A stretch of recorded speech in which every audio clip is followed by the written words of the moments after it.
మన కాకినాడలో మన చెన్నై షాపింగ్ మాల్ ప్రముఖ సినీతార మృణాల్ ఠాకూర్ చేతుల మీదుగా రేపే గొప్ప ప్రారంభం. The Chennai shopping mall, main road, Kakinada. భారత ధర్మసూత్రం కాదు, చట్టవిరుద్ధంగా ప్రవేశించే వారికి ఇక్కడ చోటు లేదు. వెస్ట్ బెంగాల్ అసెంబ్లీ ఎన్నికల ప్రచారంలో అమిత్ షా చేసిన కీలక ప్రకటన ఇది.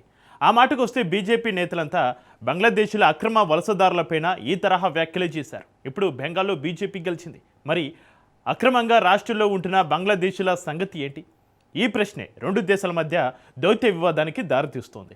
భారత్ బలవంతంగా బెంగాల్లో ఉన్న వారిని తమ దేశానికి గంటేస్తుందన్న అనుమానం ఢాకాను భయపెడుతోంది. ఈ క్రమంలోనే అలర్ట్గా ఉన్నామంటూ రెచ్చగొట్టే వ్యాఖ్యలు చేస్తుంది. తాజాగా ఆ వ్యాఖ్యలకు భారత్ కౌంటర్ ఇచ్చింది.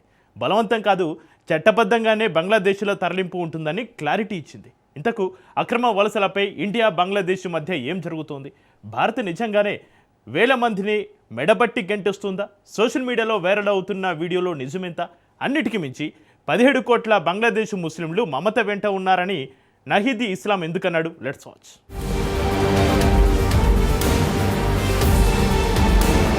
బెంగాల్లో విక్టరీ, బంగ్లాదేశీలకు బ్యాడ్ టైం స్టార్ట్ అయిందా?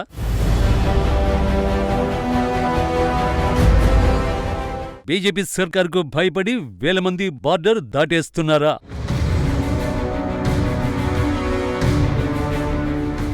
బంగ్లాదేశీ అక్రమ చొరబాటుదారులపై భారత్ రియాక్షన్ ఏంటి?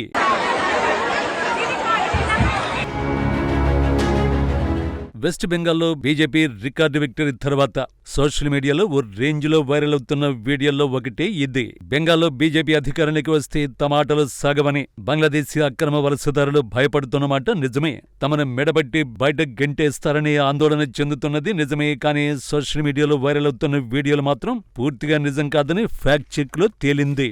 అయితే నేడు రేపు ఇది నిజమవుతుంది అన్న ఆందోళన బంగ్లాదేశ్లోని తారిక్ రెహమాన్ సర్కార్లో కనిపిస్తోంది.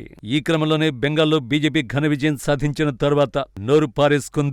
బంగ్లాదేశ్ హోంమంత్రి సలావుద్దీన్ అహ్మద్ ఈ విషయంపై స్పందిస్తూ కొన్ని కీలక వ్యాఖ్యలు చేశాడు. భారత్ నుండి అనుమానిత వలసదారులను బలవంతంగా వెనక్కి పంపే చర్యలు జరగవని ఆశిస్తున్నట్లు పేర్కొన్నాడు. ఒకవేళ భారత్ అటువంటి ప్రయత్నం చేస్తే దాన్ని ఎదుర్కోవడానికి సిద్ధంగా ఉన్నామని బెదిరింపులకు దిగాడు. సరిహద్దుల్లో ఎటువంటి అవాంఛనీయ సంఘటనలు జరగకుండా ఉండడానికి బార్డర్ గార్డు బంగ్లాదేశ్ ను హై అలర్ట్ లో ఉంచినట్లు పేర్కొన్నాడు. ఇక్కడే భారత విదేశాంగ శాఖ సీన్లోకి దిగింది. అక్రమ వలసలపై ఢాకాకు ఫుల్ క్లారిటీ ఇచ్చేసింది. See, we have seen comments of this nature being made in the last several days.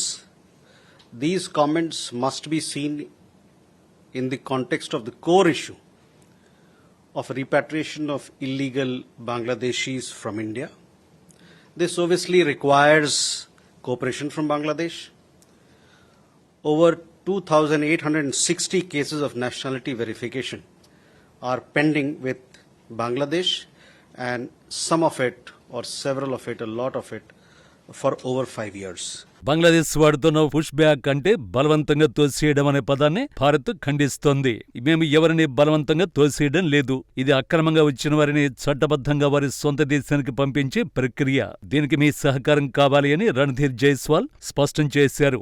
ఒక వ్యక్తిని బంగ్లాదేశ్ కు పంపాలంటే ఆ వ్యక్తి తమ దేశస్థుడేనని బంగ్లాదేశ్ ప్రభుత్వం ఒప్పుకోవాలి. సుమారు 2860 మంది బంగ్లాదేశీయులు పట్టుబడ్డారు. వీరు తమ దేశస్థులేనని ధృవీకరించమని భారత్ ఎప్పటినుంచో అడుగుతోంది. బంగ్లాదేశ్ ఈ ధృవీకరణను 5 ఏళ్లుగా ఆలస్యం చేస్తోంది. వారు ధృవీకరించకపోతే భారత్ వారిని అధికారికంగా పంపలేదు. ఈ క్రమంలోనే త్వరగా ఢాకా పనిలో ఉండాలని, లేకపోతే ఎలా ముందుకు వెళ్లాలో తమకు తెలుసని రణధీర్ జైస్వాల్ స్పష్టం చేశారు.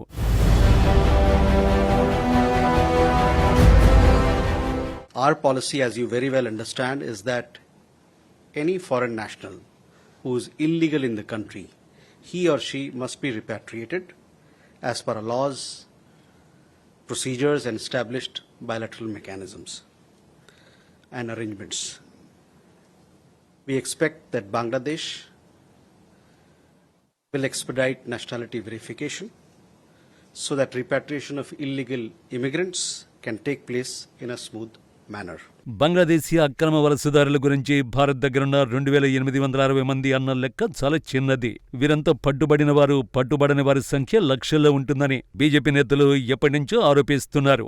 అందుకు తగ్గట్టే గత ఏడాది బెంగాల్లో స్పెషల్ ఇంటెన్సివ్ రివిజన్ స్టార్ట్ అయిన తర్వాత పెద్ద ఎత్తున బంగ్లాదేశీ పౌరులు సరిహద్దులు దాటేందుకు ప్రయత్నించారు.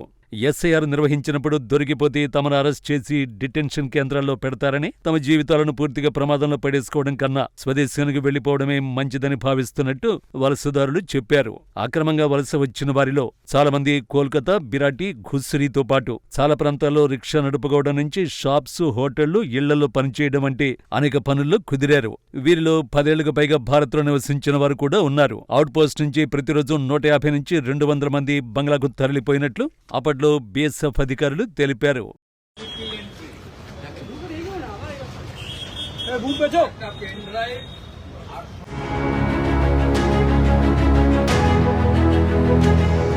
ఇది ఎన్నికలకు ముందు వీడియో. బీజేపీ నేత శివేందు అధికారి చేతిలో ఉన్న బండిల్స్ ఫేక్ ఓటర్ల వివరాలే. వెస్ట్ బెంగాల్ జాబితాలో ఏకంగా 13.25 లక్షల నకిలీ ఓటర్లు ఉన్నట్టు వివరాలతో పాటు ప్రకటించారు. ఈ రేంజ్లో నకిలీ ఓట్లు ఉండడానికి కారణం టీఎంసీ సర్కార్ కుట్రలేనని బీజేపీ చాలా కాలంగా ఆరోపిస్తోంది. గత ఏడాది మే నెలలో అదే నిజమని చెబుతూ ఒక బంగ్లాదేశీ కీలక ప్రకటన చేశాడు. టీఎంసీ నేతకు 10,000 ఇస్తేనే తనకు ఓటర్ కార్డు వచ్చిందని ప్రకటించాడు. ఇదంతా చాలా పకడ్బందీగా జరిగే ప్రక్రియ. మధ్యవర్తులకు 5,000 నుంచి 20,000 రూపాయల వరకు ఇచ్చి సరిహద్దులు దాటుతారు. ఆ తర్వాత స్థానికంగా పలుకుబడి ఉన్న లీడర్లు అక్రమ వలసదారుల నుంచి డబ్బులు తీసుకుని ఓటర్ కార్డులు, ఆధార్ కార్డులు తీసుకుంటున్నట్టు తేలింది. అలా ఏటా లక్షలాది మంది బంగ్లాదేశ్ అక్రమ వలసదారులు బెంగాల్లో పాతుకుపోయారు. ఇదంతా అధికార టీఎంసీ కనుసన్నలో జరుగుతున్న ప్రక్రియనని బీజేపీ చాలా కాలంగా ఆరోపిస్తోంది. అక్రమ వలసదారుల ఓట్లే మమతను 3 సార్లు బెంగాల్ ముఖ్యమంత్రిని చేసేయని కమలనాథులు వాదిస్తారు. బెంగాల్లో ఎస్ఐఆర్ ప్రక్రియతోనే దీదిగే ముగుస్తుందని చెప్పారు. అసెంబ్లీ ఎన్నికల్లో అదే జరిగింది కూడా.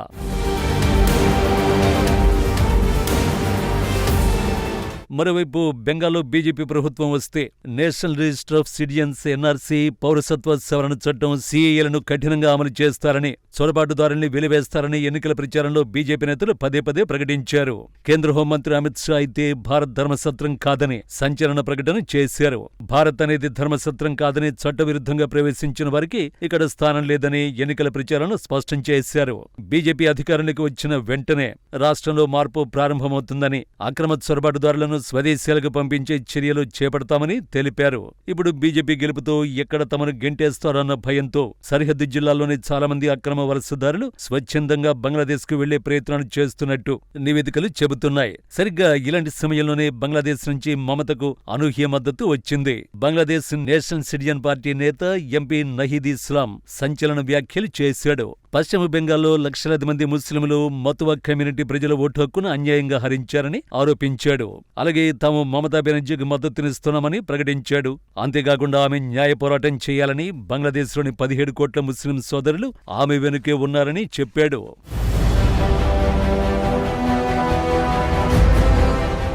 পশ্চিম বাংলায় খুব সাম্প্রতিক সময়ে একটি নির্বাচন হয়েছে। বাংলাদেশের পার্শ্ববর্তী এলাকা হিসেবে পশ্চিমবঙ্গ আমাদের জন্য অত্যন্ত গুরুত্বপূর্ণ। সেই নির্বাচন তাদের অভ্যন্তরীণ বিষয়, কিন্তু নির্বাচন নিয়ে আমরা এই জন্য কোনো কথা বলতে চাই না। কিন্তু আমরা দেখেছি নির্বাচনের আগে భారత్ అంతర్గత విషయాల్లో తాము జోక్యం చేసుకోబోమని చెబుతూనే సరిహద్దు రాష్ట్రమైన బెంగాల్లో మైనారిటీల హక్కుల్ని కాలరాయడం బంగ్లాదేశ్ పై ఖచ్చితంగా ప్రభావం చూపుతుందని నహీద్ ఇస్లాం ఆందోళన వ్యక్తం చేశాడు. అక్కడితో ఆగకుండా మమతా బెనర్జీ కేవలం ఎన్నికల్లో మాత్రమే ఓడిపోయారని, తమ మద్దతును కోల్పోలేదని చెప్పాడు. అలాగే ఢిల్లీతో ఆమె ఖచ్చితంగా పోటీ చేయాలని, దీది వెనుక తమ దేశంలోని 17 కోట్ల మంది ముస్లింలు ఉన్నారని చెప్పుకొచ్చాడు. బెంగాల్ ఎన్నికల ఫలితాల నేపథ్యంలో బంగ్లాదేశ్లో మతపరమైన ఉద్రిక్తతలు పెంచడానికి కొన్ని శక్తులు ప్రయత్నిస్తున్నాయని నహీద్ హెచ్చరించాడు. బంగ్లాదేశ్ శత్రువులు ఇక్కడి ప్రజల్ని రెచ్చగొట్టడానికి చూస్తున్నారు. మనం చాలా జాగ్రత్తగా ఉండాలి. హిందువులు, ముస్లింలు, బౌద్ధులు ఇలా అందరూ సురక్షితంగా ఉండే దేశం బంగ్లాదేశ్ అని మనం నిరూపించాలి. దక్షిణాసియాలోనే అత్యంత సురక్షితమైన దేశంగా బంగ్లాను నిలబెడతామని చెప్పుకొచ్చాడు. నహీద్ ఇస్లాం వ్యాఖ్యలతో బంగ్లాదేశ్ అక్రమ వలసలు, టీఎంసీ సంబంధాలపై బీజేపీ ఆరోపణలకు బలం చేకూరినట్లయింది.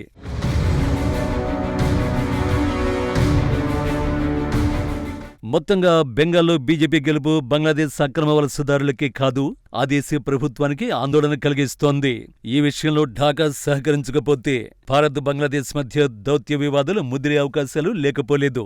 ముఖ్యంగా ఢిల్లీకి వ్యతిరేకంగా మమతకు మద్దతునిస్తూ ఇష్టం వచ్చినట్లు రెచ్చిపోతే మోడీ సర్కార్ చూస్తూ ఊరుకోదు. ఒక్క ముక్కలో భారత్ బంగ్లాదేశ్ సరిహద్దులో అసలు సిసల ఆట ఇప్పుడే మొదలైంది. మన కాకినాడలో మన చెన్నై షాపింగ్ మాల్ ప్రముఖ సినీ తారం మృణాల్ ఠాకూర్ చేతుల మీదుగా రేపే గొప్ప ప్రారంభం. The Chennai shopping mall, main road, Kakinada.